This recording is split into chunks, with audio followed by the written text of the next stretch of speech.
시간이 되었습니다. 다 같이 묵상기도 드리심으로 수요 저녁 예배를 하나님께 올려드리겠습니다.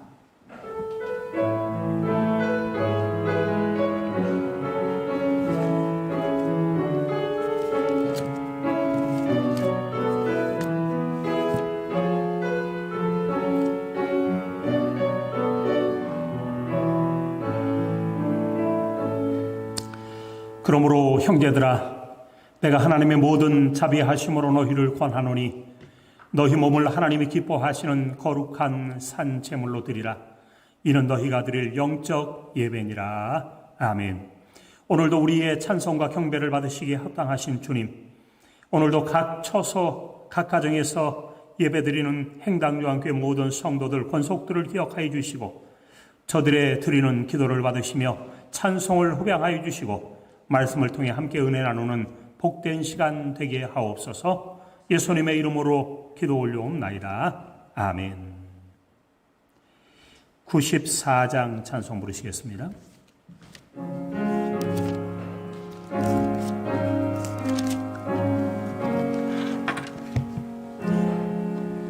주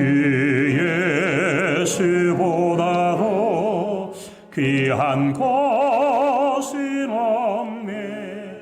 이 세상 보기와 바꿀 수 없네. 영직을 내 대신 돌아가신 그 놀라운 사랑 잊지 못해. 세상 즐거움 다 버리고 세상 자랑 다 버렸네. 주 예수보다도 귀한 것은 없네. 예수 밖에는 없네. 주 예수보다도 귀한 것은 없네.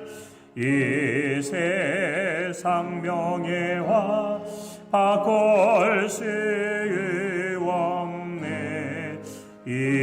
이전에 즐기던 세상 일도 주 사랑하는 마음 뺏지 못해. 세상 즐거움 다 버리고 세상 자랑 다 버렸네. 주 예수보다도 귀한 것은 없네. 예수 밖에는 없네. 주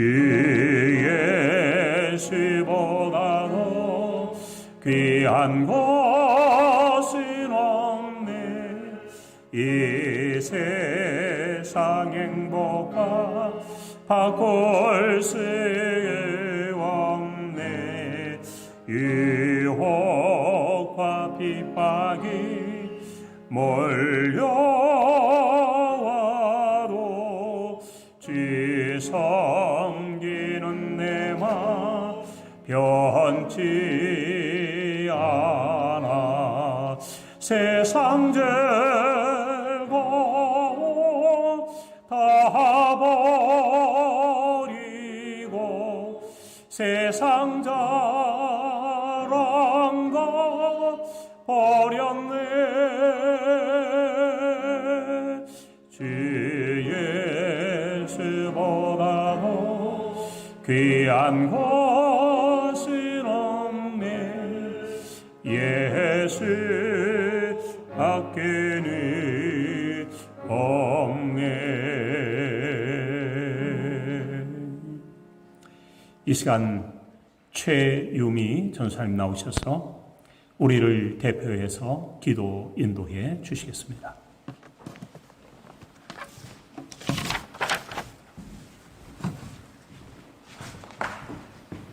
기도하시겠습니다. 전능하신 하나님 아버지, 오늘도 하나님의 은혜 가운데 우리를 지켜보호하시다가 이 자리에 나와 하나님을 예배하게 하시니 참으로 감사를 드리옵나이다. 아멘. 하루하루를 살아가는 것이 이토록 힘들고 어려운 어려운 시대가 올 줄은 그 누구도 예상하지 못했지만, 그러나 하나님께서 우리들의 마음을 지켜주시고 생각을 지켜주시고 또 생활을 지켜주시니 또한 감사를 드리옵나이다. 주님, 하지만 매 순간 하나님을 인식하지 못하고 내 생각대로 내 마음대로 살아갈 때가 있습니다. 우리들의 미련함과 무지함을 용서해 주시옵소서. 구약시대의 욥은 자기의 전 재산이 사라지고 자녀가 하루아침에 죽임을 당하고 욥의 아내는 욥에게 하나님을 원망하라고 하고 또 욥의 친구들도 욥을 정죄하며 비난했지만, 그럼에도 불구하고 욥은 끝까지 하나님에 대한 믿음을 지키며 자기 마음을 지키며 입술로 범죄하지 않은 것을 봅니다. 주님, 우리들도 끝까지 이 코로나 시대에 하나님에 대한 믿음, 신앙이 더 단단해지며 더 하나님을 의지하여 하나님이 주시는 참 평안 가운데 거할 수 있도록 하여 주시옵소서. 아멘. 그래서 욥과 같이 입술로 범죄하지 아니하고 생각을 허망한 데 두지 아니하며 주님 말씀 안에 거하는 자에게 반드시 주님의 평안이 있음을 명심하고 승리하는 우리들이 되게 하여 주시옵소서. 아멘. 히브리서 4장 2절 말씀에 그들과 같이 우리도 복음 전함을 받은 자이나 들은 바 그 말씀이 그들에게 유익하지 못한 것은 듣는 자가 믿음과 결부시키지 아니하니라고 말씀하셨는데, 우리들이 지금까지 들은 말씀 안에서 하나님의 뜻을 믿고 그 믿음에 부합한 삶을 살아가는 자녀들이 되어서 언제든지 하나님께서 받으실 만한 향기로운 산재물이 될 수 있도록 하여 주시옵소서. 오늘 말씀을 전하시는 목사님께 하나님의 복을 내려주셔서 전하는 그 말씀이 하나님께서 보증하시는 살아있는 주님의 말씀이 되게 하시고, 선포된 말씀이 우리의 생활 가운데서 하나님께 영광 돌릴 수 있는 능력 있는 말씀이 될 수 있도록 이 시간 성령 하나님께서 주장하여 주시옵소서. 이 모든 말씀을 우리를 사랑하시되 끝까지 사랑하시는 예수 그리스도 이름으로 기도 올려옵나이다. 아멘.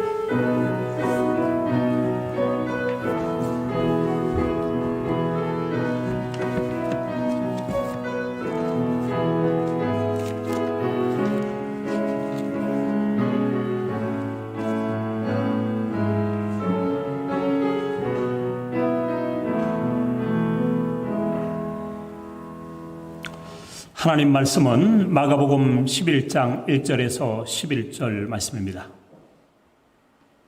신약성경 73쪽 되겠습니다. 마가복음 11장 1절에서 11절 함께 합독하도록 하겠습니다. 시작.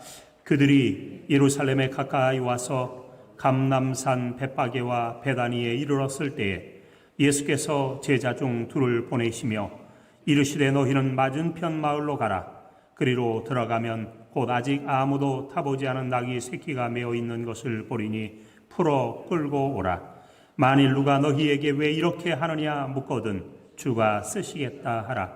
그리하면 즉시 이리로 보내리라 하시니, 제자들이 가서 본즉 낙이 새끼가 문 앞 거리에 메어 있는지라. 그것을 푸니 거기 서 있는 사람 중 어떤 이들이 이르되 낙이 새끼를 풀어 무엇 하려느냐 하며, 제자들이 예수께서 이르신 대로 말한데 이에 허락하는지라. 낙이 새끼를 예수께로 끌고 와서 자기들의 겉옷을 그 위에 얹어 놓음에 예수께서 타시니, 많은 사람들은 자기들의 겉옷을 또 다른 이들은 들에서 벤 나뭇가지를 길에 펴며 앞에서 가고 뒤에서 따르는 자들이 소리 지르되 호산나 찬송하리로다. 주의 이름으로 오시는 이여 찬송하리로다. 오는 우리 조상 다윗의 나라여 가장 높은 곳에서 호산나 하더라. 예수께서 예루살렘에 이르러 성전에 들어가사 모든 것을 둘러보시고 때가 이미 저물매 12제자를 데리시고 베다니에 나가시니라. 아멘. 이 시간에는 박신보 목사님 나오셔서 겸손한 왕의 입성과 그의 백성이라고 하는 주제로 말씀 선포해 주시겠습니다.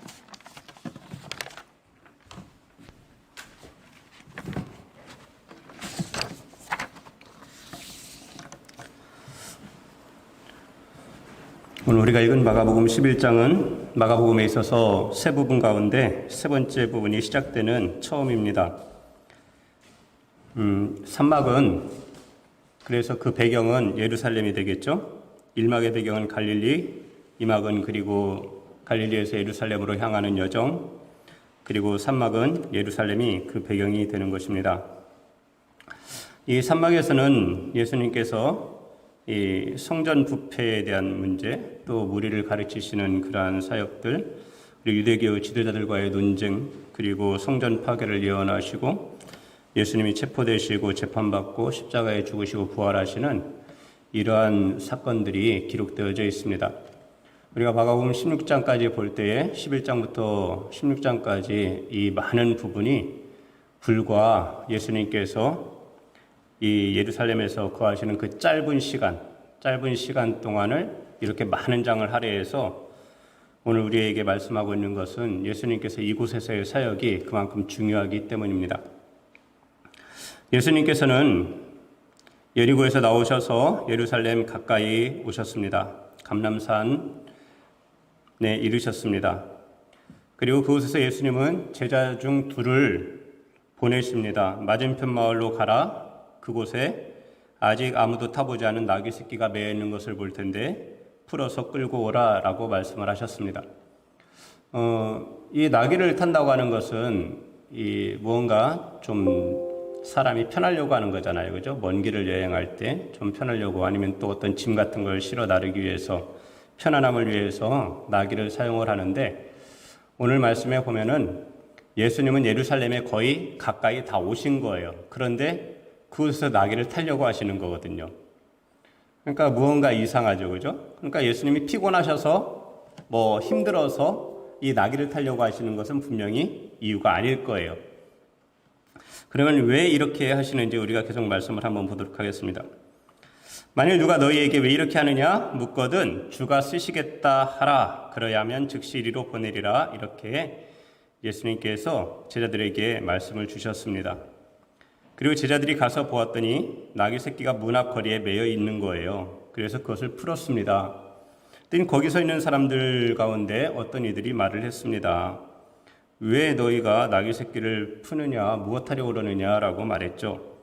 그때 제자들은 예수님께서 말씀하신 대로 그에게 들려주었습니다. 주께서 쓰시겠다. 이런 말씀을 했습니다. 그랬더니 그들이 허락했다. 이렇게 오늘 성경 말씀이 말해주고 있습니다. 우리가 이성적으로 생각할 때는 이것이 참 이상한 그런 내용이에요. 내 것이 거기에 매여져 있는 것도 아니에요. 남의 것이에요. 그를 알지도 못할 거예요. 누군지. 그리고 그곳에 왜 나귀가 지금 있는지도 알 수도 없어야 마땅해요. 우리는 알 수가 없어요. 우리가 방금 전에도 방송사고가 있었지만 한 치 앞을 모르잖아요. 그런데 예수님은 맞은편 마을로 가면 거기에 매여져 있는 나귀 새끼가 있을 거라는 거예요. 사람이 한 번도 타지 않은. 그리고 제자들을 그곳에 보내시고 그들에게 주께서 쓰시겠다고 이야기하면 그들이 보낼 것이다 라고 이렇게 예수님께서 말씀을 주셨는데요. 예수님께서 오늘 하시는 이러한 말씀들 그리고 오늘 하시는 이러한 행동들은 결국 무엇을 말씀하고자 하시는 것이냐면 바로 예수님이 누구신가 그것에 대해서 우리에게 보여주려고 하시는 그러한 장면인 것입니다. 이미 우리는 두 번째 단락에서 이막이라고 할 수 있겠죠. 예수님께서 갈릴리에서 예루살렘을 향하여 오시면서 제자들에게 계속해서 당신께서 메시아라고 말씀을 해주셨어요. 내가 메시아다. 그리고 내가 고난당할 것이다. 내가 죽을 것이다. 3일 만에 부활할 것이다. 점차 예수님은 보다 더 명확하게 그리스도의 사역에 대해서 메시아의 사역에 대해서 제자들에게 말씀을 해주셨어요. 그럼에도 불구하고 이 제자들은 여전히 깨닫지 못하고 있었죠. 예수님이 누구신지 그리고 그분이 메시아로서 하실 일이 무엇인지에 대해서 잘 깨닫지 못하고 있었습니다. 그러한 가운데서 오늘 예수님은 이 사건을 통해서 당신께서 바로 성경이 예언한 그 메시아다 하는 것을 보여주려고 하시는 거예요. 그래서 오늘 제자들을 맞은편 마을로 보내셨고, 그리고 거기에서 아무도 타보지 않은 나귀 새끼를 끌고 오라고 말씀하신 거예요. 어떤 사람들은 예수님이 행하신 이 일 때문에 오늘 우리가 읽은 말씀이 이것이 맞는 것이 아니라 다른 번역본에 있는 성경이 맞다고 그렇게 이야기하는 사람들도 있습니다. 거기 각주에 있는 것처럼 우리가 각주를 한번 볼까요? 3절에 보면 주가 쓰시겠다 하라. 그런데 그 앞에 일 하고 각주가 있죠. 그죠? 그리고 그 각주에 대한 것이 밑에 있습니다. 1 보면 또는 즉시 돌려보내리라 하라 하시니 이렇게 되어 있어요. 그러니까 예수님께서 주께서 쓰시겠다. 그리고 쓰시고 곧 바로 돌려보내 주실 것이다. 이것이 이제 맞다고 생각들을 하는 그러한 사람들도 있는 것이죠. 그러나 저는 오늘 우리가 보고 있는 개역개정판의 이 말씀이 맞다고 믿습니다. 왜냐하면 왜냐하면 그 앞에 있는 일들을 이미 다 알고 계시는 보여주고 있잖아요. 그죠? 제자들을 보낼 때 맞은편 마을로 가라. 그리고 거기에 가면은 나귀가 메어져 있다. 그리고 그 나귀 새끼가 있는데 사람이 한 번도 타보지 않은 그러한 나귀 새끼다. 그것을 끌고 와라. 그러면 보내줄 것이다. 이러한 말씀들을 보면은 예수님이 누구신가 하는 것을 보여주고 있는 것이죠. 그분은 참으로 이 세상에 오신 하나님이셨던 것입니다. 전지하신 하나님, 이 세상을 창조하셨던 그 하나님, 모든 사람의 속에 있는 것까지 다 아시는 하나님이신 것을 우리가 믿을 수밖에 없는 것이죠. 우리가 이 말씀에 대해서 주께서 쓰시고 곧 돌려보내주실 거니까 좀 잠깐 빌려주세요. 이러한 편이라고 한다면 그러면 그 앞에 있는 말씀들도 그것도 우리가 알 수가 없는 거예요. 미리 정탐꾼을 보내야 되겠죠. 누군가 미리 사람을 보내서 나귀 새끼가 어디 있는지 찾아봐라. 그리고는 예수님이 보내셨어야 맞을 것입니다. 그러나 지금 예수님은 그것을 향해서 가시는 길에 한 번도 보지 않았던 그 마을로 제자들을 보내셨던 것이거든요. 그렇게 보면 예수님께서 참으로 누구신지를 오늘 마가는 우리에게 말씀해 주려고 하는 것입니다. 예수님이 누구신가? 마가가 계속하여 예수 그리스도에 대해서 증거하려고 하는 것은 무엇이죠? 예수 그리스도가 곧 하나님의 아들이다. 로마의 황제가 신의 아들이 아니라 바로 예수 그리스도가 하나님의 아들이시다. 그것에 대해서 마가는 계속해서 예수님을 믿는 사람들에게 증거해 주려고 하는 거잖아요. 너희가 믿는 예수가 누구시냐? 그분이 하나님의 아들이시다. 그것에 대해서 마가는 계속 말해 주려고 하는 것입니다. 그러니까 오늘 기록된 말씀은 예수님이 누구신가를 보여주려고 하는 그러한 의도가 그 안에 담겨져 있는 것임을 우리가 기억하고 이 말씀을 보아야 됩니다. 제자들은 나귀 새끼를 예수님께로 끌고 왔습니다. 그리고 자기들의 겉옷을 그 위에 얹어 놓았어요. 그리고 예수님은 그 나귀에 타셨습니다. 누가복음에 보면은 제자들이 예수님을 그 나귀에 태웠다라고 이렇게 표현이 되어 있기도 해요. 제자들은 이 예수님이 이 나귀를 타실 때에 자기들의 겉옷을 벗어서 그에 얹었다고 그랬습니다. 이 나귀는 한 번도 무엇을 탄 적이 없었던 것이라는 것이 여기서 알 수가 있는 거예요. 짐을 실었던 것도 아니고 그리고 누구를 태웠던 것도 아니에요. 아무것도 없었단 말이에요. 등에. 그러니까 그곳에 이 제자들은 자기들의 겉옷을 그 위에 깔았습니다. 이 옷이라고 하는 것은 그 사람의 신분을 나타내 주잖아요. 그죠? 특히나 겉옷은 그렇습니다. 제사장들이 입는 옷이 있고 그리고 레위인들이 입는 옷이 있어요. 부유한 사람들이 입는 옷이 있습니다. 관리가 입는 옷이 있어요. 그죠? 왕들이 입는 옷이 있어요. 겉옷이라고 하는 것은 그 사람의 신분을 나타내 주는 거예요. 그러니까 그 겉옷을 보면 이 사람이 어떤 사람인가를 알 수가 있어요. 그러니까 거기에는 내 겉옷을 펼쳐서 그 나귀에 얹는다고 하는 것, 그리고 그분이 깔고 앉게 한다고 하는 그것은 그분의 주대심, 그분의 왕대심을 인정하는 표현이에요. 우리가 열왕기에서도 볼 수가 있잖아요. 열왕기하 9장에 보면은 그러한 장면이 나오잖아요. 열왕기하 9장은 예후가 이제 선지자 엘리사로부터 엘리사가 그 젊은 종을 보내서 예후에게 기름을 붓잖아요. 그리고 너가 이스라엘의 왕이 될 것이다. 하나님께서 너에게 기름을 부으라고 하셨다는 그것에 대해서 엘리사의 말을 그 젊은이가 다 전해 주었습니다. 그랬을 때 예후와 함께 있었던 그 사람들이 어떻게 했어요? 자기들의 옷을 벗어서, 겉옷을 벗어서 예후 앞에 그것을 깔았어요. 그리고 예후가 그 위에 앉고 그것을 밟고 지나갈 수 있게 그렇게 했단 말이에요. 그것이 결국 뭐냐면은 그의 권위, 그가 왕이다, 그것을 인정하는 거죠. 나는 당신의 아래에 있습니다. 당신은 나의 주가 되셨습니다라는 그러한 표현이 거기에 펼쳐져 있는 거예요. 그러니까 오늘 우리가 읽은 이 말씀에도 보면은 제자들이 자기들의 겉옷을 그 위에 얹어놓고, 그리고 또 사람들은 그 길 위에 자기들의 겉옷을 펼쳤어요. 예수님이 가실 그 길에.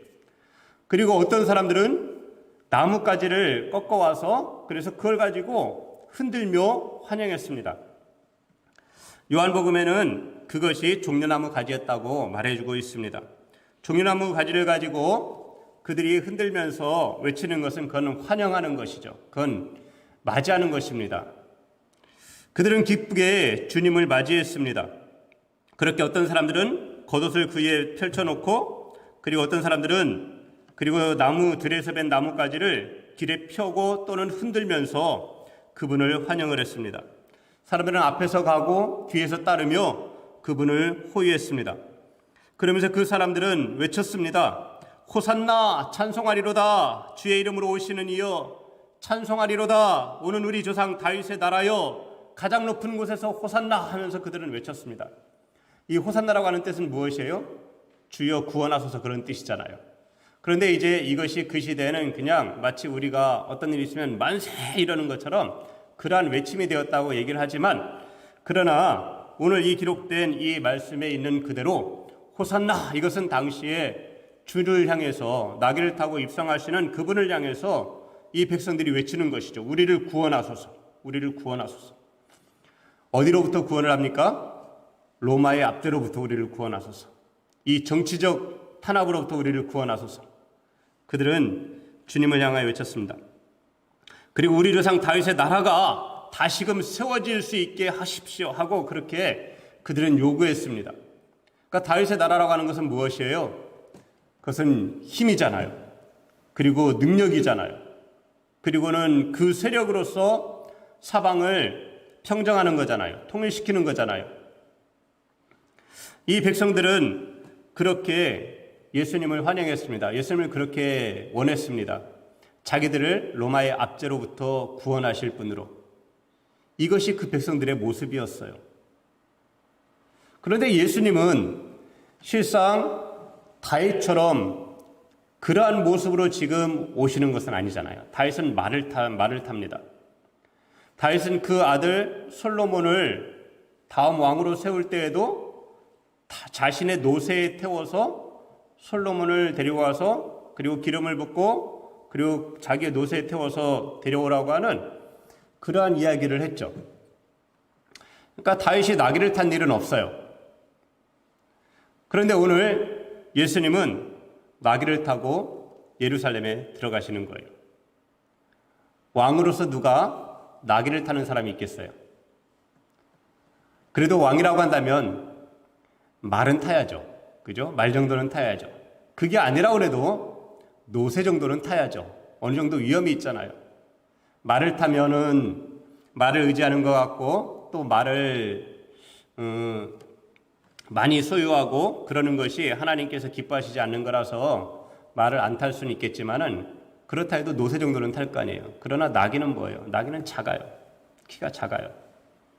나귀는 이 품위가 없잖아요. 이렇게 왕의 품위를 높여줄 수 있는 그러한 것이 아니잖아요. 그럼에도 불구하고 예수님은 나귀, 그 가운데에서도 나귀 새끼를 끌고 오라고 하셨어요.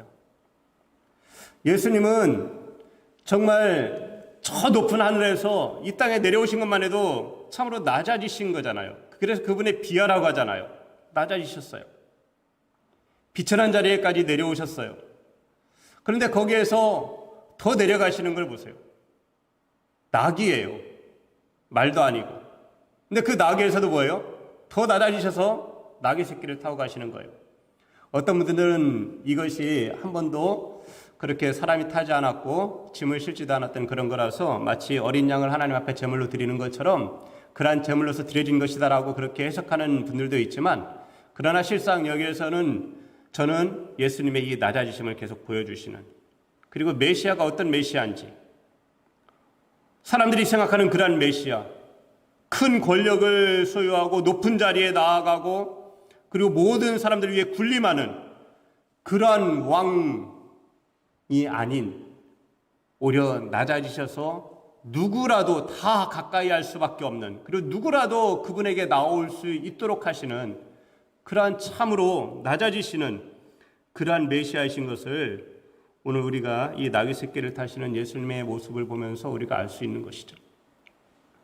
그러니까 그 메시아는 큰 세력을 잡아서 나라를 정복하고 그리고 나라를 확장하는 그러한 메시아, 이 세상의 군주와 같은 그러한 분으로서 오시는 그 메시아가 아닌 오히려 그들과는 다른 메시아, 전쟁을 수행하기 위한 메시아가 아니라 오히려 평화를 이루실 메시아로서 오시는 그러한 분이신 것을 우리가 나귀 새끼를 타시는 모습에서도 알 수가 있습니다. 그러면 예수님은 굳이 나귀 새끼를 타신 걸까요? 이 오늘 말씀에 나타난 이 사건은 사복음서에 다 나타나 있습니다. 그만큼 이 오늘 말씀의 이것은 굉장히 중요한 거예요. 근데 특히나 마태복음에서는 예수님께서 이렇게 나귀를 타신 이 사건을 가리켜서 21장 4절에서 이렇게 말을 하고 있습니다. 예수님께서 이렇게 하신 이유가 거기 기록되어 있는데 선지자를 통하여 하신 말씀을 이루려 하심이라, 이렇게 말씀을 하고 계세요. 선지자를 통하여 하신 말씀을 이루려 하심이라. 어떤 선지자가 이거에 대해서 예언을 했습니까? 스가랴 선지자잖아요. 스가랴 선지자가 9장 9절에서 그렇게 예언을 했습니다. 시온에 따라 크게 기뻐할지어다. 예루살렘에 따라 즐거이 부를지어다. 보라, 내 왕이 내게 임하시나니 그는 공의로우시며 구원을 베푸시며 겸손하여서 나귀를 타시나니 나귀의 작은 것 곧 나귀 새끼니라. 스가랴 선지자가 오시는 메시아에 대해서 예언을 해놓은 거예요. 그래서 예수님은 예언된 하나님의 말씀을 그대로 이루시기 위해서 나귀 새끼를 타셨던 것입니다.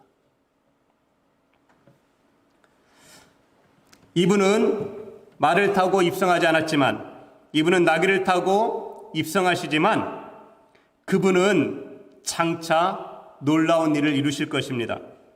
스가랴 선지자가 10절에 이어서 하는 말씀은 이것입니다. 내가 에브라임의 병거와 예루살렘의 말을 끊겠고 전쟁하는 활도 끊으리니 그가 이방 사람에게 화평을 전할 것이요 그의 통치는 바다에서 바다까지 이르고 유브라데 강에서 땅끝까지 이르리라. 아멘. 그러니까 이분이 오시는 분은, 이 메시아라고 하는 이분은 전쟁을 통해서 영토를 확장해가는 그러한 왕이 아니라 이분은 오셔서 그의 통치하는 그 나라를 바다에서 바다까지, 유브라데에서 땅끝까지 이르게 하실 터인데 그분이 전하는 것은 화평이라는 것이죠. 화평. 전쟁이 아니라.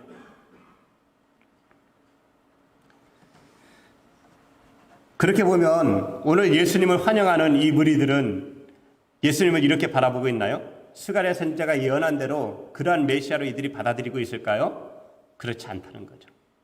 그들은 다윗의 나라를 회복하기를 원하는 마음으로 이 예수님을 환영하고 있었습니다.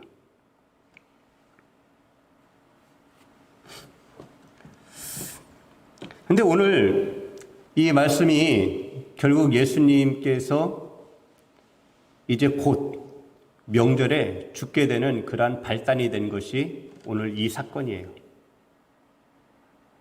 실상 이 제사장들이나 바리새인들은 예수님을 명절에 죽이고 싶지 않았어요. 그들은 이미 예수님을 죽일 모의는 했어요. 그들이 언제 본격적으로 그 모의를 시작했냐면 나사로를 살리신 그 이후에, 예수님께서 나사로를 베다니에서 살리신 후에 수많은 사람들이 다 이 일로 인해서 예수님을 따르는 것을 보게 되었어요. 그리고서는 이 사람들은 예수님을 죽이려고 했어요. 요한복음 11장에 그것이 정확하게 나타나 있습니다. 나사로를 살리신 후에 대제사장들과 바리새인들이 공회를 모았어요. 공회를 소집하고 그리고 이날부터는 11장 53절 보면 이날부터는 그들이 예수를 죽이려고 모의하니라 이렇게 요한복음 11장 53절에 기록되어 있거든요. 그렇지만 우리가 나중에 보면은 우리 지금 마가복음을 보고 있으니까 마가복음에서 보면은 마가복음 14장 1절 2절에서는 이렇게 이야기를 하고 있습니다. 이틀이 지나면 유월절과 무교절이라 대제사장들과 서기관들이 예수를 흉계로 잡아 죽일 방도를 구하며 이르되 밀란이 날까 하노니 명절에는 하지 말자 하더라. 그러니까 이것은 이 사람들이 예수님을 잡아 죽이려고 했지만 그러한 모의를 했지만 명절에는 하고 싶지 않았어요. 이때에 유월절을 지키기 위해서 그때에 예루살렘에 모여드는 그 무리는 수십만 명이었다고 기록하고 있거든요. 거의 50만 명이 그 예루살렘에 몰려들었다고 그렇게 역사학자들이 기록하고 있거든요.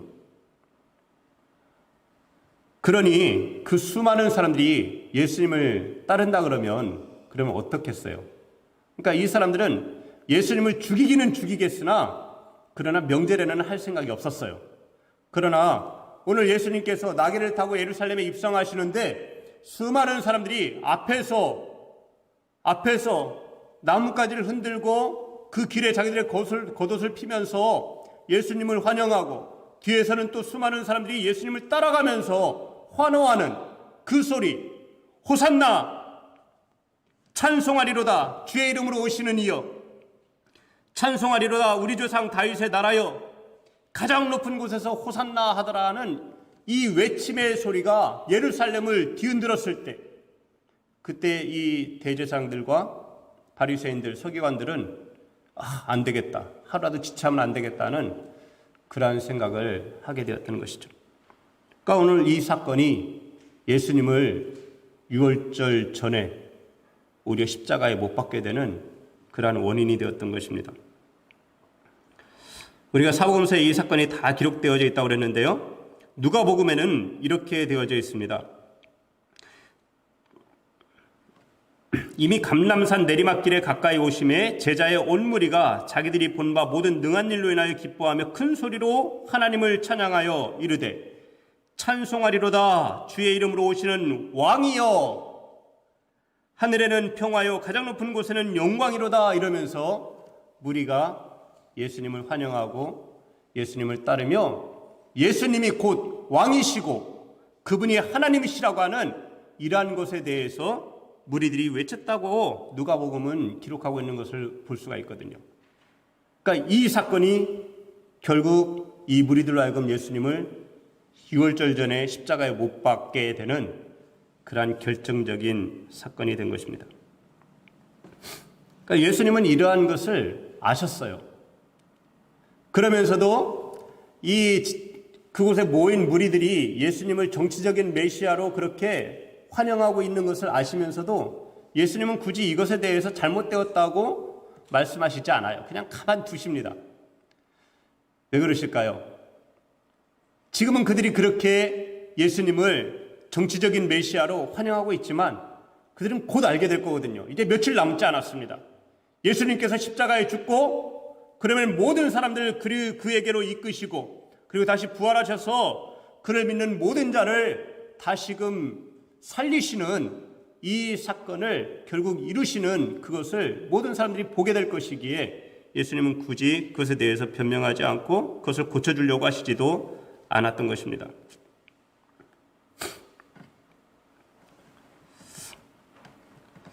예수님은 이렇게 예루살렘을 향해서, 죽음을 향해서 이렇게 겸손한 그러한 모습으로, 그러한 왕으로서 나귀를 타고 입성하셨어요. 그러나 그 예수님을 환영하는 그 무리들, 결국 예수님을 따르는 백성들이 되겠죠.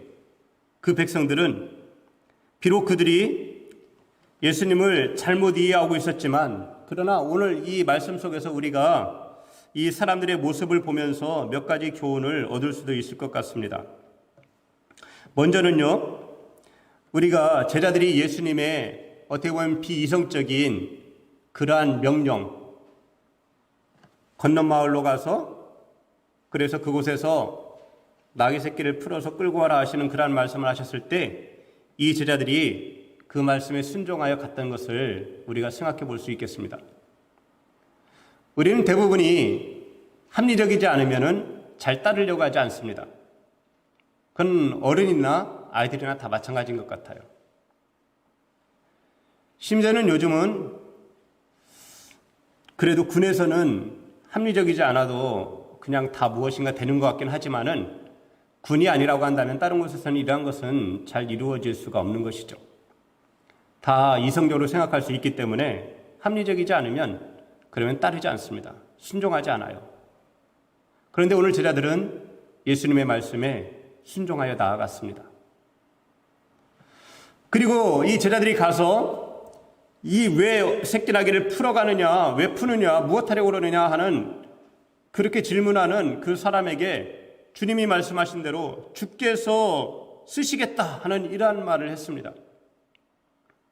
여기서 주께서 쓰시겠다 이랬을 때 주라고 하는 그 헬라어가 퀴리오스잖아요.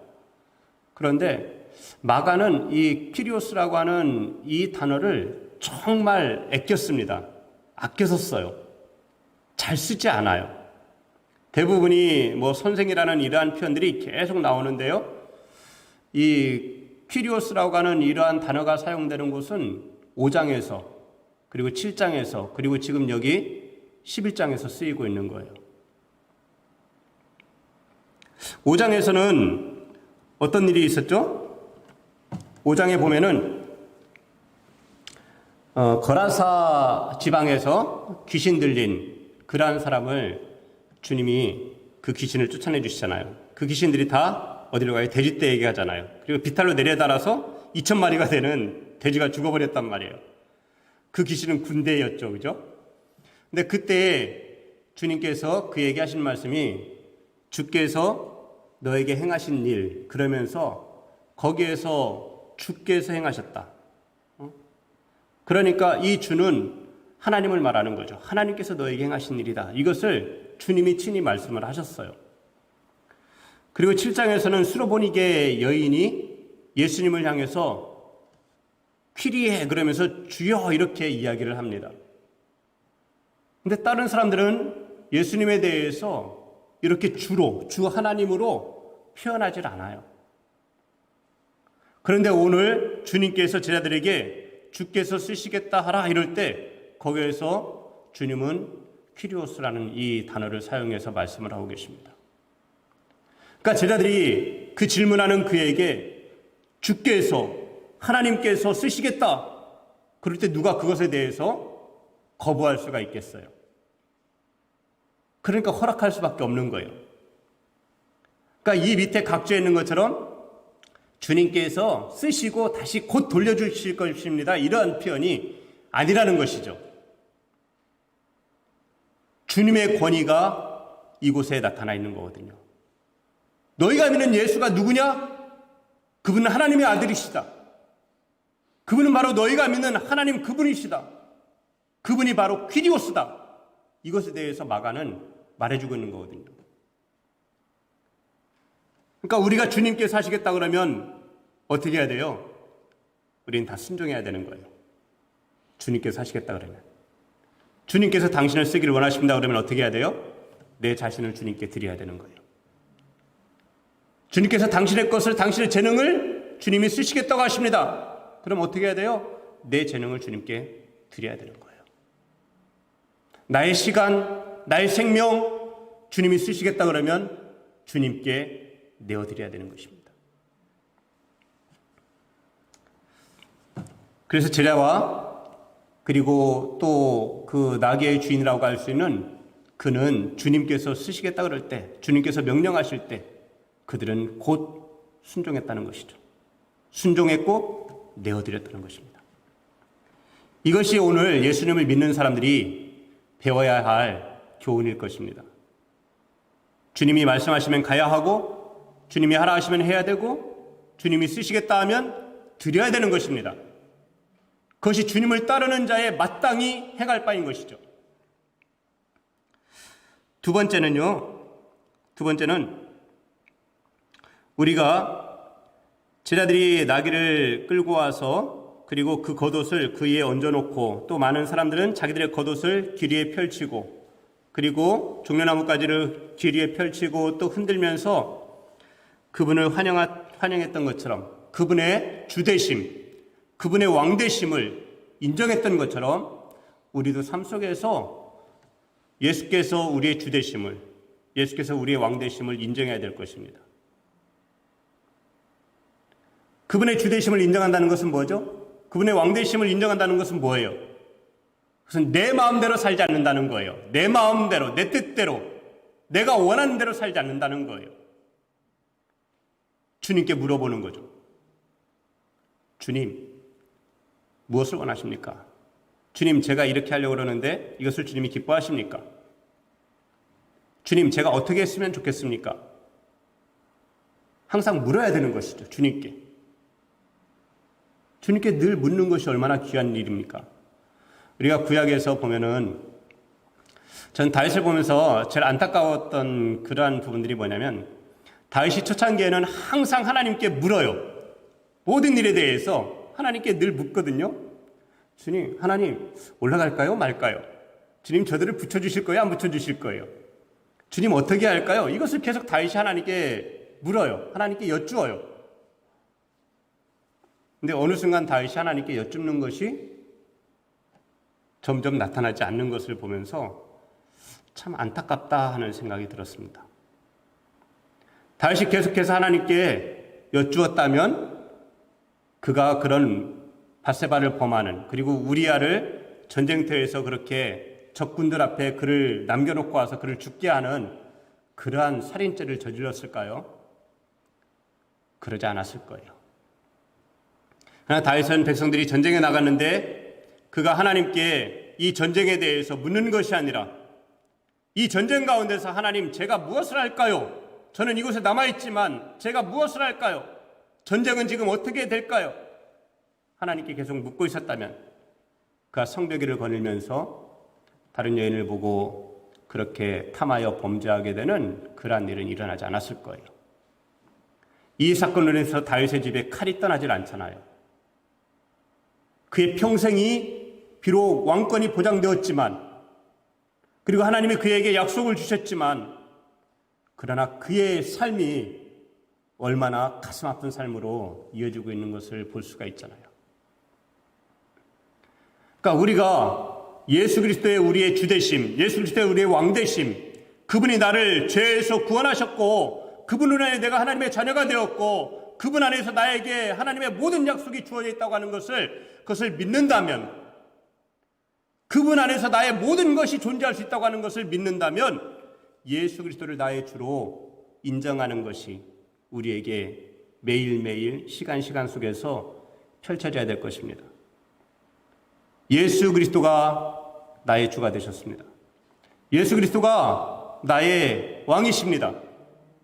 그분이 나를 사용하시기를 원하는 그리고 그분의 뜻대로 행하기를 원하시는 성도 여러분이 되시기를 부탁드립니다. 세 번째로 우리가 생각할 수 있는 것은 이 백성들이 앞에서 가고 뒤에서 따르며 주님을 찬양했던 것처럼 그것은 영광이잖아요. 왕의 입성, 그 가운데 참여할 수 있다고 하는 것, 그를 맞이할 수 있다고 하는 것, 그들이 나뭇가지를 흔들면서 자기의 겉옷을 펼쳐놓으면서 그들이 외친 것은 뭐예요? 찬송이잖아요. 호산나 찬송하리로다. 호산나 찬송하리로다. 호산나. 그들은 찬송했거든요. 그분을 높였거든요. 그분에게 영광을 돌려드린 것입니다. 우리가 처음에는 언제나 하나님께서 내게 어떤 영광을 주시면 막 하나님께 감사해요.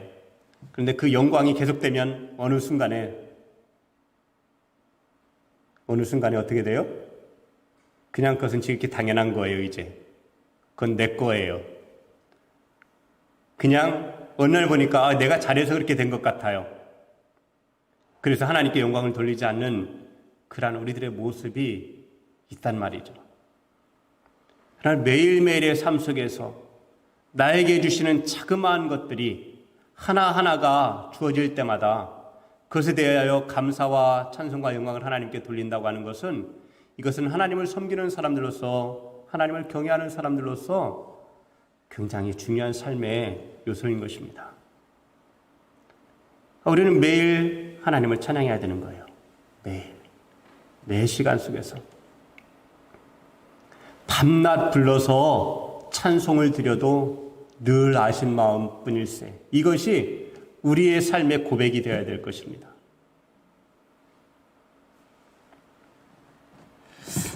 말씀을 맺습니다. 오늘 우리가 말씀 속에서 예수님의 그분의 메시아 되심, 그것이 무엇인지에 대해서 우리가 항상 더 깊이 묵상할 수 있게 되기를 원합니다. 그분은 낮아지셔서 낮은 곳에서 모든 사람을 다 구원하시기 위한 그 일을 묵묵히 하셨어요. 그분에게는 화려한 옷도 입혀지지 않았습니다.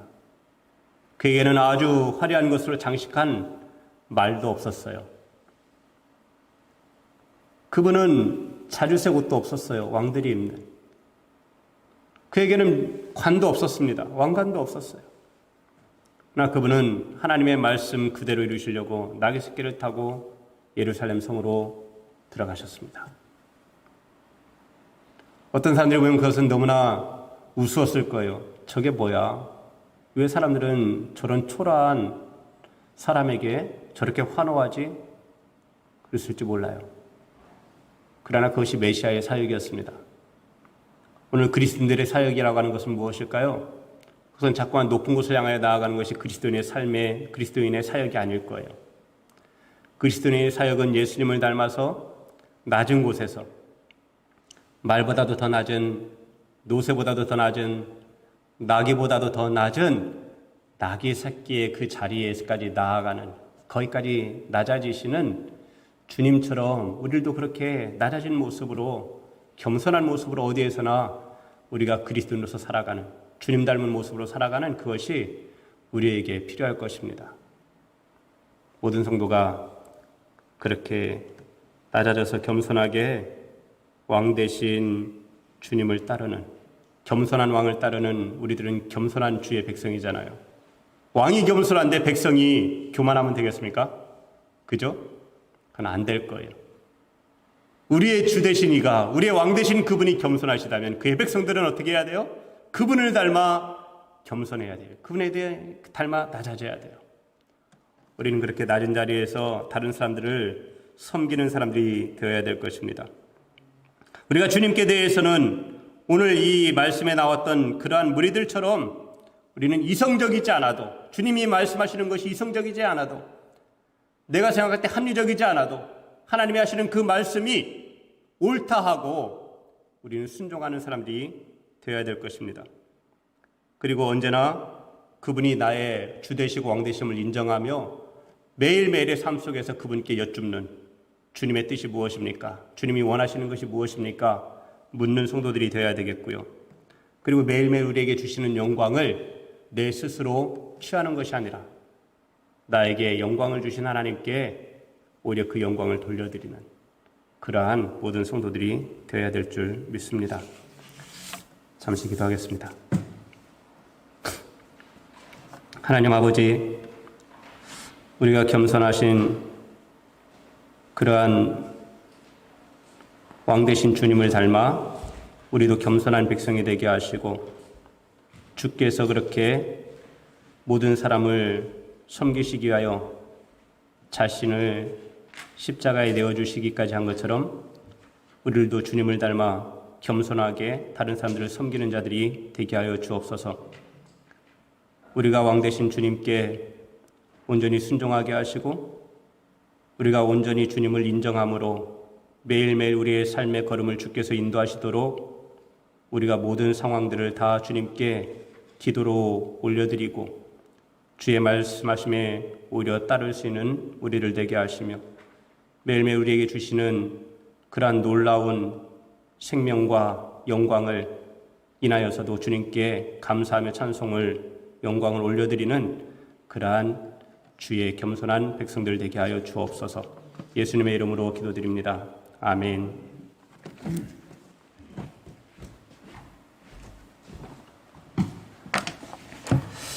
교회 소식을 몇 가지 말씀을 드립니다. 정부의 대면 예배 금지 조치로 인해 주일 오전 예배와 수요 저녁 예배만 온라인 예배로, 실시간 예배로 각 가정에서 드리시겠습니다. 각종 다른 예배들은 금지 조치 해제 후에 재개하도록 하겠습니다. 각종 헌금은 온라인 계좌로 드려주시면 고맙겠습니다. 임직식도 대면 예배 금지 조치 해제 이후로 연기가 됩니다. 코로나 사태가 쉽게 종식되지 못하고 있습니다. 우리 다 같이 늘 위해서 코로나 사태의 신속한 종식을 위해서 기도해 주시면 감사하겠습니다. 성도의 교제란 입원하신 남경조 집사님 위해서 여러분 함께 기도해 주시면 고맙겠고요. 우상희 권사님 모친상 당하였는데 주일날 우리 성도님들도 함께 해주셔서 대단히 감사를 드립니다.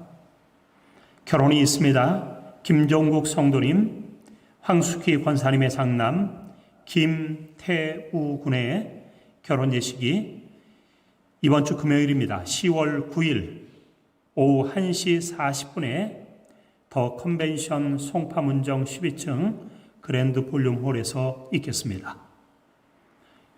더 컨벤션 송파문정점은 8호선 문정역 3번 출구로 나오시면 되겠습니다. 이날 우리 코로나로 인해서 식사가 없습니다. 미리 식사하시고 참여하시면 좋겠고요. 답례품으로 대신한다고 합니다. 참조해 주시기 바랍니다. 다른 광고들은 주보를 참조해 주시기 바랍니다. 95장 찬송 부르시고 잠시 통성으로 기도합니다.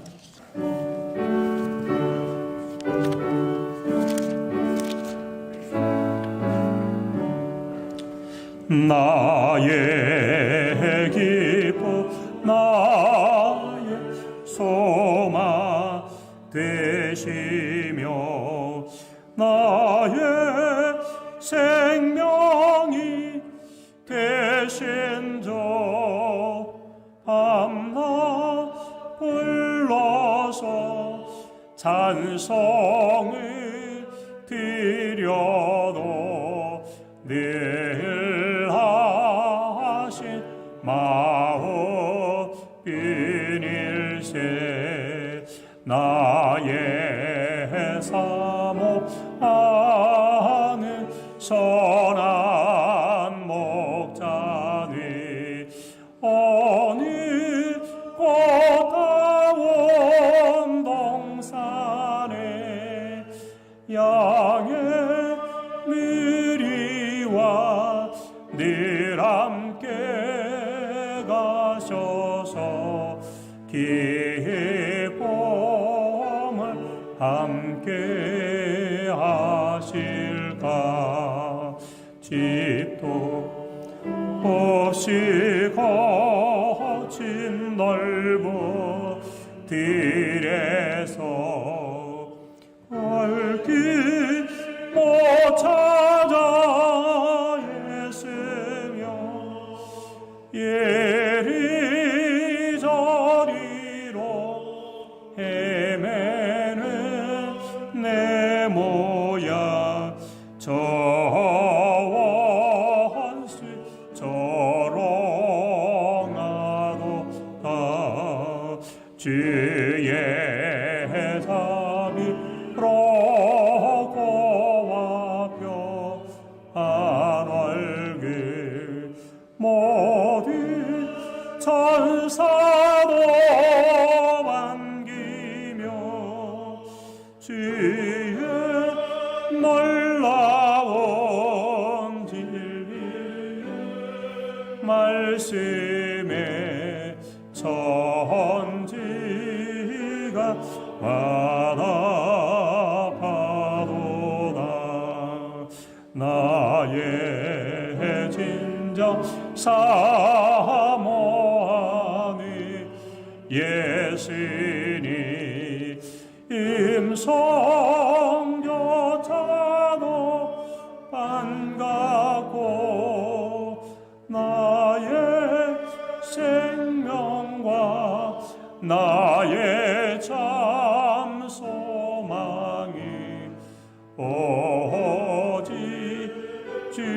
예수 뿐일세.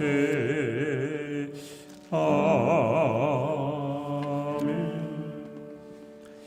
이 시간 우리 한번 통성으로 잠시 한번 합심해서 기도하도록 하겠습니다. 먼저 오늘 들은 말씀을 생각하면서 기도하겠습니다. 겸손한 왕으로 예수 그리스도께서 오셨습니다. 나귀 새끼를 타고 오심은 예수님의 겸손하심을 우리에게 보여주시는 그러한 사건인 것입니다. 또한 그의 백성들은 호산나 찬송하리로다 주의 이름으로 오시는 이여 찬송하리로다 오는 우리 조상 다윗의 나라여 호산나 하면서 우리 주님을 높였음을 우리는 보게 됩니다. 우리들도 늘 이와 같이 주님을 찬송하며 나아가는 우리들 되어야 할 것입니다. 이 시간 말씀을 우리 한번 생각하면서 기도합니다. 또한 예배의 회복을 위해서도 여러분 기도해 주시기를 부탁을 드립니다. 또한 특별히 우리 기도할 때에 무엇보다도 하나님께서 우리 행당중앙교회 성전 건축에 함께 하시고 도와주셔서 은혜로운 성전 건축 되게 하여 주옵소서. 우리에게 이처럼 풍족한 물질을 주시고 모든 것들 잘 준비하게 하셨는데 아름다운 성전 건축되게 하시고 임직식 가운데도 함께 해달라고, 또 우리 중에 연약한 자들의 연약까지라도 돌봐달라고 우리 한번 주여 한번 부르시고 잠시 통성으로 기도합니다. 주여, 살아계신 주 하나님 아버지, 오늘도 주의 말씀 듣사오니 듣는 우리들에게 깨달음을 허락하여 주시기를 간절히 빌고 소원하옵나이다. 우리 주님 겸손한 왕으로 예루살렘에 입성하셨나이다. 아버지 하나님이 오늘 우리들 주님의 모습 보면서 나귀 새끼를 타고 오심으로 말미암아 우리 주님 겸손하신 겸손의 본을 보이셨사오니 나는 마음이 온유하고 겸손하다 말씀하시던 그 주님, 우리도 본받아 생활할 수 있도록 아름답게 역사해 주시옵시기를 원하옵고 기도하옵나이다. 오늘도 살아계신 하나님을 의지하며 늘 겸손한 삶의 자세 간직하며 우리 주님의 뒤를 따르는 우리들 다 되어질 수 있도록 붙잡아 주옵소서. 호산나 찬송하리로다 주의 이름으로 오시는 이여 찬송하리로다 오는 우리 조상 다윗의 나라여 호산나 외쳤던 것처럼 우리를 구원하소서. 우리 주님이여 외치는 우리들 다 되어지게 하여 주시고 주님의 손길에 의지하여 찬송하며 나아가는 우리 모두 되어지기를 원하옵고 기도하옵나이다. 예배 회복을 위하여 기도합니다. 아벨의 제사와 같이 더 나은 제사로 드려지게 하여 주시고 로마서 말씀하시는 것처럼 영적 예배 드리게 하여 주시옵시고 아버지 하나님이여 사마리아 수가성 여인처럼 우리도 아버지 하나님이여 주님 앞에 아버지 하나님이 온전한 예배로 영광 돌릴 수 있도록 붙잡아 주시기를 원하옵고 기도하오니 함께하여 주옵소서. 아버지 하나님이여 주님 앞에 간구하옵기는 성전 건축에 이처럼 역사하여 주시고 오늘도 함께해 주시니 감사합니다. 아름다운 성전 건축하여 주께만 큰 영광 돌려드리는 우리 모두 되어지게 하여 주시옵시고 하나님께서 이 모든 발걸음 하나하나 하나님께서 온전히 주장해 주실 줄로 믿습니다. 임재식 가운데도 함께해 주셔서 오직 주의 뜻만 아름답게 드러낼 수 있도록 크신 은혜 더하여 주옵소서. 코로나 사태의 신속한 종식을 위해 기도하는 우리의 기도를 들어 주시옵시기를 원합니다. 우리 중에 약한 자들이 있습니다. 하나님께서 저들을 위로하여 주시고 찾아가 치료하여 주옵소서. 결혼식도 있사오니 그 가운데도 함께하여 주셔서 아름다운 행복한 결혼 예식 되어질 수 있도록 인도해 주옵소서. 모든 것 주님 앞에 의탁합니다. 늘 주님 안에서 승리하는 행당교회 모든 성도들 다 되어질 수 있도록 날마다 지켜 보호해 주옵소서. 모든 것 주님 앞에 의탁하올 때에 살아계신 예수님의 이름으로 기도 올리옵나이다. 아멘. 하늘에 계신 우리 아버지여, 이름이 거룩히 여김을 받으시오며 나라 임하옵시오며 뜻이 하늘에서 이룬 것 같이 땅에서도 이루어지이다. 오늘날 우리에게 일용할 양식을 주옵시고 우리가 우리에게 죄 지은 자를 사하여 준 것 같이 우리 죄를 사하여 주옵시고 우리를 시험에 들게 하지 마옵시고 다만 악에서 구하옵소서. 내게 나라와 권세와 영광이 아버지께 영원히 있사옵나이다. 아멘.